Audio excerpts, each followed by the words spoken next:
Right now, the DMV says it can't guarantee no one else could be mistakenly labeled a sexual predator.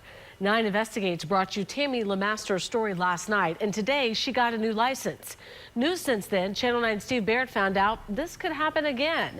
And Steve, it seems like the DMV could or should just change the process.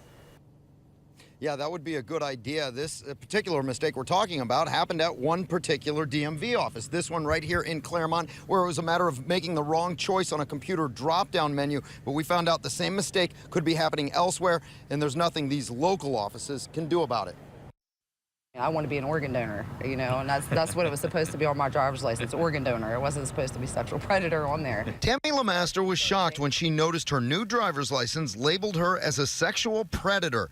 And she's more shocked at how simply the mistake can be made anywhere in Florida. I think they need to get their computer systems right to where it more than just a click and a button. I think that it should be more of a process. Today, I spoke to the man who runs the Claremont office and asked what happened here after the mistake was realized. We re-educate the staff members on these types of issues when they come up. Mark O'Keefe says that's about all they can do at this level. The computer system that allowed the mistake is controlled by the state of Florida, and so far the state has not commented on the problem. So vigilance here is the only safeguard for now.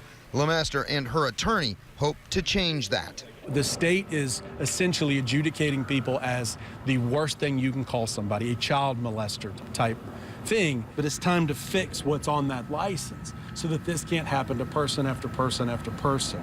That's the issue. And we asked Lemaster what is going to happen now with any potential lawsuit. She and her attorney said that kind of depends on the state of Florida. If they act quickly to change this, they'll probably drop any plans that they have for a lawsuit. But if they delay and stall, they say they may feel obligated to move forward with a lawsuit. Reporting live in Claremont, Steve Barrett, Channel 9 Eyewitness News.